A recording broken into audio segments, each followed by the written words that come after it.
박 앵커님이 말씀하신 대로 현재 4강이 단일 후보가 선출이 되더라도 이재명과는 게임이 안 된다. 이런 것들이 오차범위 2배 이상이에요. 범위가. 일반 국민과 또 우리 보수 우파 측에도 이렇게 일반화된 상식처럼 통하고 있는데, 그러다 보니까 장외에 있는 한덕수 대행이 합류를 해가지고 단일화를 통해서 뭔가 큰 작품을 만들어내야만이 이재명과 한판 승부를 겨룰 수 있다는 게 많은 사람들의 생각 아니겠습니까? 그나마 삿발을 잡아볼 수 있다. 예. 저는 뭐 이긴다는 보장도 사실 하기 어렵다고 보고요.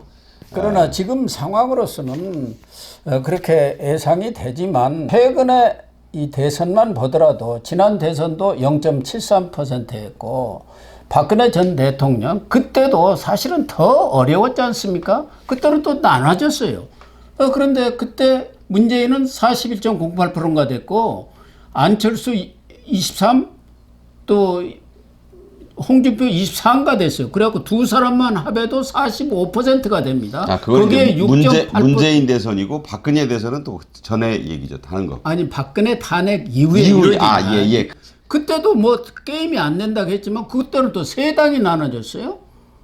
유승민 바른정당 후보가 6.8%를 얻어갖고 51.8%가 돼갖고 세 사람 하면 52%였습니다. 그때가 뭐 그리고 삼김 87년 대선 때 노태우 후보가 37% 얻고 된 때하고 재판이었죠. 그 분열이 돼가지고 그러니까 그때는 민주 진영이 또 분열이 됐고 지금 우리 선배님 말씀하실 때는 보수 진영이 분열이 돼서 졌죠. 박근혜하고 또 문재인하고 싸울 때도 3.6%포인트 차이가 안 났습니다. 지금은 이렇게 많이 차이가 나고 우선 뭐 후보들이 4명이나 쪼개져 있기 때문에 1대1로 대응을 하면 당연히 누군지 모르겠다 그렇죠. 해갖고 짜게질 수밖에 없고, 그러나 결국은 보수 세력들이 전부 합쳐지면 결국은 51대 49 싸움이 될 수밖에 없지 않겠느냐.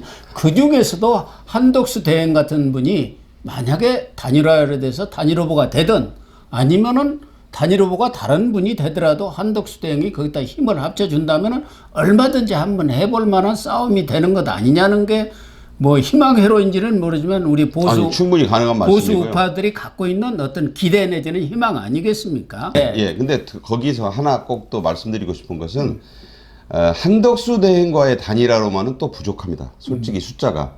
왜냐하면 3자 가상 대결을 자꾸 얘기하는 이유는 아까 0.73%포인트로 윤석열 대통령이 이겼던 대선을 말씀하시는데 그 0.73%포인트가 인구로 따지면요. 목포나 거제 정도 되는 22만여 표 차이였어요. 그렇습니다. 정말. 그러니까 그러면 그때는 돌아가 보시죠. 왜 그랬는지.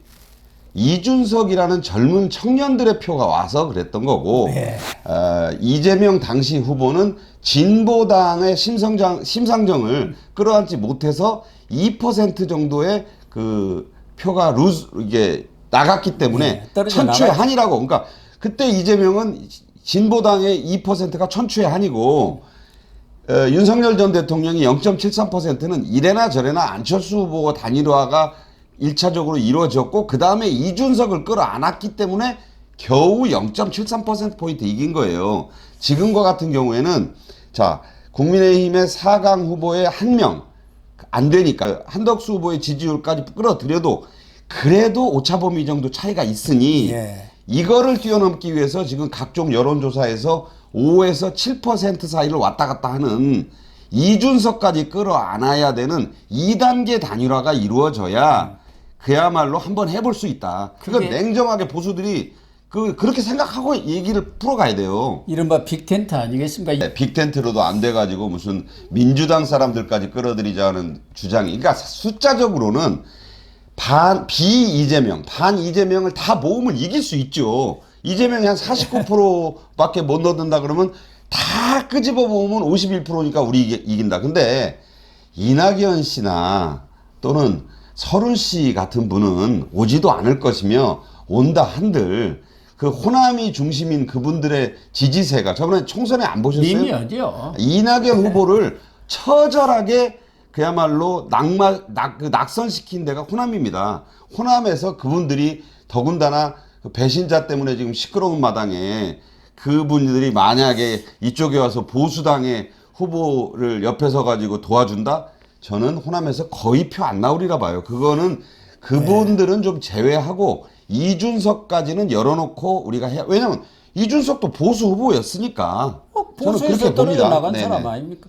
일단 그것은 이제 차후의 문제고 우선 당장 급한 것은 한덕수 대행과의 단일화 문제 아니겠습니까? 중요하죠. 그런데 그동안 지금 김문수 후보를 제외하고 나머지 세 후보는 한덕수 대행과의 단일화, 한덕수 대행의 출마, 그거 말도 안 되는 소리고 해당 행위라 이렇게까지 얘기했지 않습니까? 몰상식한 행위야. 그렇죠. 그거 다 그런데- 홍준표 얘기가 한 얘기, 후보가 한 얘기예요. 아니 해당 행위는 저 한동훈 전 대표가 한동훈 후보가 한 얘기입니다. 예, 그러니까 어쨌든 둘 다 했어요. 해당 행위, 몰상식, 말도 안 된다. 그 소리는 홍준표, 한동훈 후보가 그 전부터 쭉 하던 얘기였어요. 근데 1차 경선 이후 이분들이 급변침이라고 합니까?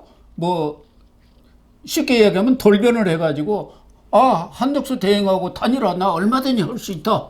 빅텐트 좋습니다. 이렇게 돌아섰거든요. 그게 3일 전에 나온 여론조사였어요. 뭐냐면 그래요? 국민의힘 지지층의 83%가 한덕수 단일화가 필요하다 그랬고 그 중에 64%는 매우 필요하다 그랬어요. 그러네요. 예. 그 여론조사가 나오면서 엠브레인 퍼블릭, 엠브레인 문화일보가. 퍼블릭이 문화일보하고 한 건데 그게 사흘 전에 딱 나오니까 홍준표 후보가 긴급 기자회견을 했어요. 맞아요. 캠프에서 얼마나 다급했으면. 그래가지고 얼마나 정치 감각이 빠른 분입니까. 예, 그래서 그렇죠. 입장을 확 바꿨어요. 그래서 아니 나는 그 함께 하겠다. 한덕수 대행과 함께 할 것이고 얼마든지 하겠다. 그렇게 완전히 돌아선 거는 우리 홍준표 후보가 입장을 급선을 했고. 급선해. 그 다음에 슬쩍 급선한 게 한동훈 한동훈 후보예요. 후보는 지금도 좀 떨떠름해요. 뭐냐면 아직도 자강론이거든요. 우리가 이게 내가 나가서 확 이 정치 교체, 시대 교체. 시대 교체를 해야 된다고 하는 후보기 때문에 한 후보는 이 여론조사 결과를 보고 받고 이 한덕수 후보하고 안 하면 안 되겠는데라는 거를 이제 측근들이 얘기했을 거 아닙니까? 그런데 한동훈 후보는 아주 두루뭉술이한 표현을 했어요. 열린 마음으로 어떤 후보와도 손을 잡겠다고 했지. 본선 승리를 위해 모든 사람들과 함께 할 것이다. 그거는 그냥 이제 그야말로 원론적인 얘기. 원론적으로 마지못해서 한 얘기지. 워낙 이 단일화에 대한 국민의힘 지지층의 여론이 세니까 그거 이제 무시하는 뭔가 식으로 견제를 좀 해야 할 거 아닙니까? 나는 안 한다고 했다가는 자기가 그 아까 얘기한 두 자리의 의자에 못 앉게 생겼거든요. 예. 그러니까 그거는 아니니까 일단 그거를 오픈해 놓은 거예요. 그렇지 사실 한동훈 후보는 한덕수 단일화라는 말을 입에 담지 않았어요. 지금도 입에 담지 않고 있어요. 그러니까 그분이 이 대의에 동참해서 나와 함께 해주신다면 이런 표현이에요. 그게 뭐냐면 저를 밀어주십시오. 나이도 많고 저 원로시니까 그래서 제가 젊은 대통령이 나가서 이재명 꺾을 수 있게 해달라는 말씀이지 그분하고 내가 마주 앉아서 테이블에 앉아서 협상하고 여론조사 해가지고 많이 나오시면 제가 양보할게요. 저는 한동훈 후보는 그런 입장은 아니라고 봅니다. 홍준표 후보도 마찬가지 아닙니까? 아니, 조금- 나한테 단일화를 해달라는 것이지. 아니 조금 다른 것 같더라고요. 요새 지금 돌아가는 걸 보면 그 말씀은 자신은 있다 내가 1대1로 한덕수 후보하고 내가 그 해도 나는 자신이 있으니까 그러니까 그거를 내 밑으로 오라는 소리는 또 이제 아니더라고요 그게. 그러니까 내가 이길 테니라는 말은 이제 앞에 생략도 있어요. 단일화를 합시다. 자기가 이긴다는 자신감이 팽배해 있는 게 지금 홍준표 후보라고 봅니다. 그런데 안철수 후보는 출마 강을 건너지 말라고 한덕수 대행한테 그렇게 얘기를 했는데 어제 TV조선 거기 나와서 또 얘기하는 거 보니까 뭐 단일화도 필요하다면 문을 열어놓겠습니다 하면서 안철수 후보까지도 후보 단일화 한덕수 대행과의 또 빅텐트 그쪽으로 또 돌아섰더라고요. 그러니까 그동안 반대해왔던 새 후보가 다 어떻게 보면 돌아선 거예요. 그 아까 말씀드린 엠브레인 문화일보 여론조사의 위력입니다. 83% 국민의힘 지지층이 한덕수 단일화 필요하다. 83%가 63%는 그 앞에 매우가 붙어 있어요. 매우 필요하다. 자, 이 여론을 거슬렀다가는 자, 안철수 후보요. 이번이 4번째 대선 출마예요. 철수가 거기서 나온 철수라는 거 아닙니까? 그렇죠. 이번에 지면 4번째 철수해야 돼요. 나이상으로는 5번째 출마가 힘들어요, 그분은. 예. 그러니까 마지막으로 자기도 한번 그 2자리 의자에 앉고 싶지 않겠습니까? 당연하죠. 그러니까 그런 말을 한 것으로 보고 사실 모든 수치상으로 안철수 후보는 아마 29일 날 양강이 가려지기에 쉽지 않을 뿐이에요. 그러니까 끝까지 선명하게는 해보는데 탄핵에 대한 찬반 입장으로 볼 때는 결국 한동훈 후보를 지지하는 그 입장이 되지 않을까 이렇게 봅니다. 어떻게 됐든 뭐 김문수 후보든 홍준표 후보든 한동훈 후보든 누가 단일 후보가 되든 한덕수 대행과 힘을 합쳐 가지고 그래서 외연을 확장하고 중도층으로 이 넓히는 영역을 넓히는 지지층을 넓히는 그런 2마리 토끼 잡기를 하지 안 해가지고는 안 된다는 인식은 이번에 확실히 한 것 같아요. 자, 한덕수 대행에 네. 대해서 좀 말씀드리자면 한덕수 대행에 대해서 고건 전 총리가 오늘 아주 의미 있는 말을 했어요. 아, 그래요? 그러니까 고건 전 총리가 처음에는 발기문으로 참여하겠다고 하다가 그때는 안 했거든요. 근데 오늘 고건 전 총리 이분 호남 분이잖아요. 같은 전라북도예요. 전라북도로. 한대행도 전라북도 전주. 그다음에 이 고건 전 총리는 군산. 옥구. 옛날에는 옥구라 옥구죠. 그랬고 이제 옥구, 군산이고 뭐 같은 데입니다. 거기가. 그래서 자, 이분이 그 부친이 그 유명한 고창곤 전북대 총장 지내신 분이고 아주 호남의 유명한 명문가인데 이렇게 얘기했어요. 한덕수 대행이 대선에 출마해서 만약에 당선이 되면 3년으로 임기를 줄이겠다고 하고 개헌에 적극 나서겠다고 했다. 그런 것을 만약 지킨다면 내가 적극 돕겠다. 오늘 그게 고건정 총리의 말이에요. 손학규 전 민주당 대표도 엊그저께 똑같은 같은 얘기를 했기 때문에 저는 자, 그거 뭐 옛날 정치인 그런 사람들이 얘기한 게 무슨 도움이 되겠어. 안 그렇습니다. 이게 고건 전 총리는요, 노무현 전 대통령이 탄핵당했을 때 대통령 권한대행을 했던 분이고, 국무총리 그분도 2번 했잖아요. 예. 자, 손학규 전 대표 같은 경우에는 보수정부에서 의원 장관하고 이번에 진보 정권으로 와서는 또 대표까지 지낸 그야말로 이런 2 중량급 정치인들도 다만 여기서 말씀드리지만 3년으로 임기를 줄이고 87 체제 개헌에 나서라는 얘기를 한 거예요. 그런 걸 만약 한대행이 실천한다면 나는 적극 돕겠다. 그러면 한대행을 단지 그 불쏘시개 정도로 여기는 그런 분위기가 있어요. 지금 국민의힘에서 유일하게 김문수 후보만 줄곧 처음부터 한 번도 변하지 않고 나는 대등한 입장에서 한덕수 대행과 단일화 협상을 해서 만약 그분이 많이 나오면 내가 후보를 양보할 용의가 있다. 이건 분명히 해온 사람은 김문수 후보밖에 없고 한동훈, 홍준표, 한동훈 후보는 처음에는 깔아 뭉갰어요. 그렇죠. 몰상식하다, 해당 행위다 그러다가 이틀, 3일 만에 입장을 확 바꿨잖아요. 자, 왜 바꿨느냐? 아까 얘기한 대로 한덕수라는 그 후보가 아직 후보는 아닙니다만 이분이 안 들어오고서는 판이 안 얼거지게 생겼거든 지금. 이재명을 이길 방법이 없는 거예요. 본인의 힘들만으로는. 그러니까 이 대세에 순응하는 그런 입장 전환인 것이지 본인들이 이길 것 같으면 여전히 몰상식이고 해당 행위겠죠. 그러겠죠. 당연하죠. 그러니까 강약이 부동이라고 이 강력한 보수 지지층에 이거 못 이기니까 외부의 힘, 특히 한덕수 대행과 빨리 손 잡고 그래서 누군가 공정한 여론조사로 한 사람이 옹립이 누가 세워지면 이준석이도 끌어들여라. 그래야 해볼만 한 싸움이 된다라는 그렇죠. 게 보수 지지층이 지금 왜 컨벤션 효과가 안 납니까? 토론을 아무리 하고 해도 지금 지지율이 뭐 40%, 뭐 38, 9% 하는데 뭐 우리 내 후보는 6, 8, 두 자릿수도 안 나오잖아요. 이걸 지금 일주일째 본 보수 지지층이 지금 마음이 지금 무너지고 있어요. 이런 대선을 보지를 못했다 이거 아닙니까? 한대행이 다음 주에는 이제 불가피하게 입장을 표명해야 하고 또 주변한테도 이렇게 출마 요구가 빗발이 치는데 마냥 회피할 수만은 없다 이렇게까지 얘기를 했다고 그러네요. 그러면데 오늘 아까 일부 언론에 단독으로 해서 나온 보도를 보면은 29일 날이 뭐 화요일입니다. 국민의힘 2차 경선도 있지만 국무회의가 있고 화요일 날이니까. 이 국무회의에 몇 개 안건이 법안이 올라가는 모양이에요. 그중에서도 헌재법 개정안.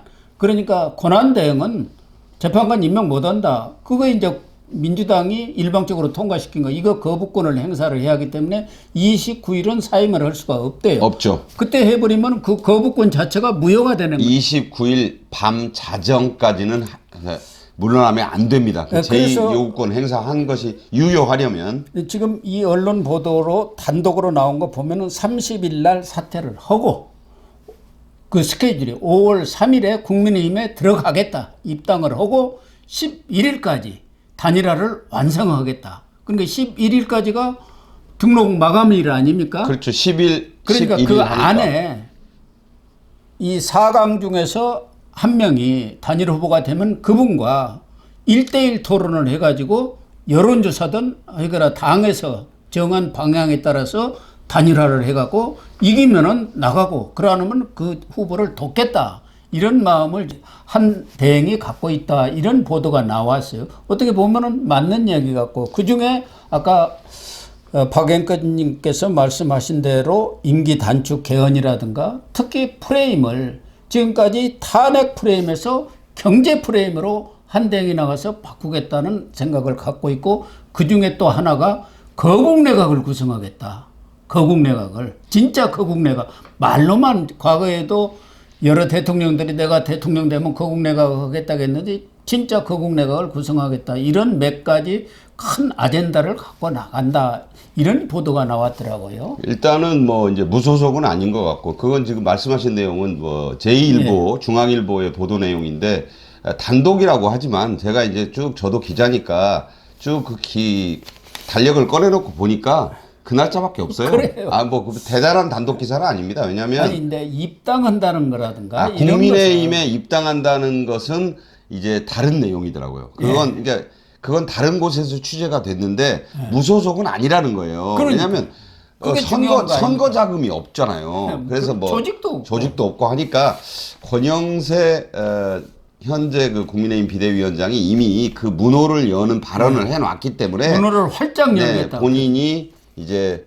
29일까지 국무회의에서 아까 말씀한 그 헌법재판관 관련 그 거부권을 행사하고 그것이 이제 그 유효하려면 자정을 넘겨야 되니까 그러면 4월 30일 다음인 5월 1일은 노동절이에요. 그래서 그날은 좀 그 휴일 분위기도 있고 하니까 그러니까요. 그날을 좀 빼고 나면 그럼 또 5월 2일이 금요일입니다.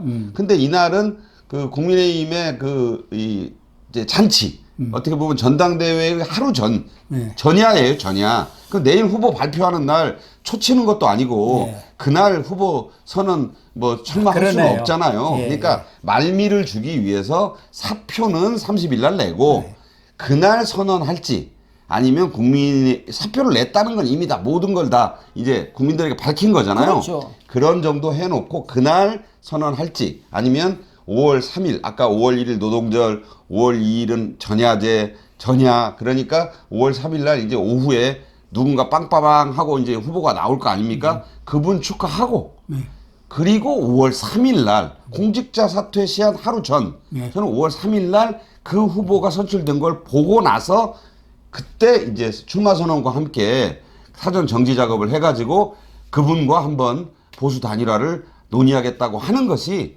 그림상 딱 맞아요, 그게. 뭐 설득력 있는 스케줄인 것 같아요. 뭐 그 길밖에 없고 시간도 없습니다. 그러니까 지금까지 뭐 무소속 출마라든가 뭐 이런 것은 이제 배제를 하고 5월 3일 그 무렵에서 당에 들어가서 거기서 단일화를 11일까지 마치겠다. 이렇게 그렇죠. 하면은 어쨌든 뭔가 상당한 컨벤션 효과도 있고 경우에 따라서는 시너지도 낼 수가 있는 거 아닙니까? 그러니까 이제 과거에 5월 2일 정몽준 노무현 그 단일화 그러니까 비슷한 효과를 낼 수도 5월 2일, 3일 날은 이제 한대행이 30일 날 사표를 내면 기사 쓰고 막 그럴 거 아니에요. 그렇죠. 온갖 기사가 이제 발라집니다. 도배를 합니다. 그러면 이재명이 지금 돌아다니면서 하는 게 좀 묻힐 거 아니에요. 아무래도 큰 그러겠죠. 뉴스니까 그것도 노리는 거예요. 하면 2, 3일 그 기사와 국민의힘 최종 경선 두 트랙으로 기사가 막 나올 거 아닙니까? 이 언론에서 그걸 노린 뒤에 숨을 좀 죽였다가 5월 3일 날 후보가 선출되고 예. 한대행이 후보 선언을 이제 출마 선언을 하면 또 그 쌍끌이가 이루어지면서 또 말미를 주면서 또 국민의힘 기사로 계속 갈 거 아니에요. 그러면 5월 4, 5, 6, 7, 8, 9, 10 일주일의 시간 동안 국민의힘의 페이스가 또 국민의힘의 시간, 보수의 시간이 될 수 있다. 그런 걸 다 감안한 거라고 봐요. 그래서 거기서 방식을 어떻게 하니 두 분이 앉아가지고 뭐 어디 돌아다니기도 하고 뭐 사실상의 선거운동을 할 수 있잖아요. 만나기만 해도 그 뭐 어마어마한 뉴스가 막 이루어질 것 아닙니까? 여기저기 가서 이제 지역도 가실 것이고 제가 볼 때는 호남 출신인 한덕수 총리가 그 누군가 지금 4명의 김문수, 홍준표, 한동훈, 안철수는 다 호남이 아니에요. 그러니까. 이 중에 한 분이 됐을 때 그분 손을 잡고 호남 지역을 가잖아요. 그런데 거기에 고건전 총리와 혼학규 전 대표가 만약에 동행을 한다. 그림 나오지 않습니까? 그렇습니다. 그러면 이게 좀 달라요. 이게 그 그림까지 전 봤을 때 대단한 파장이 쓰나미처럼 일어나면서 지금 6%니 4%니 이거 그 도토리 키재기 하는 이런 기사가 아닌 정말 뭔가 이루어지지 않을까 하는 그 기대감이 이 부글부글부글 끓어오르고 이 노도처럼 끓어오르는 그런 것을 기대하는 스케줄이 지금 기다리고 있다. 이렇게 봐야지 죄송한 말씀이지만 국민의힘 제가 경선을 지금 쭉 한 10일 지켜봤는데 별 희망이 없습니다. 솔직히 얘기해서. 어쨌든 이 단일화를 놓고 후보들 간에 동상이몽을 하고는 있지만 한덕수 권한대행과의 단일화가 이루어진다고 한다면은 어떻게 보면 대선판에 대반전이 일어날 수도 있다. 이렇게 좀 기대를 해도 될 것 같습니다. 제가 왜 그러냐면 지금까지 역대 최근에 한 20년 안쪽에 있었던 모든 대선에서요. 박근혜, 윤석열 할 것 없이 비호남권 주자가 보수 정당의 후보로 나와서 가장 많이 얻은 득표율이 11%입니다. 박근혜 때. 윤석열 대통령 굉장히 애를 썼는데 두 자릿수 못 얻었어요. 그런데 한덕수 대행이 만약에 후보가 돼서 영남권의 지지를 등에 업고 저는 모양은 그게 맞다고 봐요. 한덕수 대행이 영남 후보 밑으로 들어가는 그런 거보다는 한 대행을 그 이원집 정부 예제 얘기 나오잖아요. 한 대행이 외교와 통상 안보를 대표하는 오스트리아식 대통령을 하고 헌법 안 고쳐도 돼요. 그걸 책임 총리에게 내정을 다 맡기는 그런 이런 쌍끌이 체제로 간다고 하면 그리고 나는 3년만 하고 개헌을 하겠다는 얘기를 아까 그 고건전 총리처럼 받아들이면 자 이분하고 그 두 분이 러닝메이트처럼 손을 잡고 그 호남을 가면요 거기에 아까 얘기한 고건전 총리 같은 분 그때 가서 이낙연 총리 같은 전 총리 같은 분이 와도 좋아요. 그분하고 단일화하자는 거 아니에요. 그러면 그럼요. 호남 민심은 우리 많이 돌아설 겁니다. 엄청 돌아서면서 제가 볼 때 두 자릿수 호남에서 한 20% 가까이 표가 만약 나온다면 판은요 끝납니다. 돌아갑니다 이게. 왜냐하면 이재명 민주당이 그 호남에서 20%를 보수당에 내준다는 거는요 엄청난 타격이에요. 그 표가 2배 이상의 타격이 오는 거예요. 그래서 저는 그런 것까지 보고 이 판을 한번 흔들어야지 이게 되지. 지금은요 이재명 후보 하는 거 보십시오. 내가 어디를 돌아다니는 걸 모르게 하라고 할 정도로 조용히 다녀요. 자극적 발언 하나도 못하게. 왜냐하면 여론조사가 지금 내가 그냥 내일 하면 이기고 이대로 가면 이기는데 뭐하러 문제를 만들겠습니까? 부자 몸조심 하는 거죠. 엄청 조심하고 제발 저쪽에서 무슨 변수, 폭탄 이런 거 터지지 말라고 지금 기도하는 중이에요.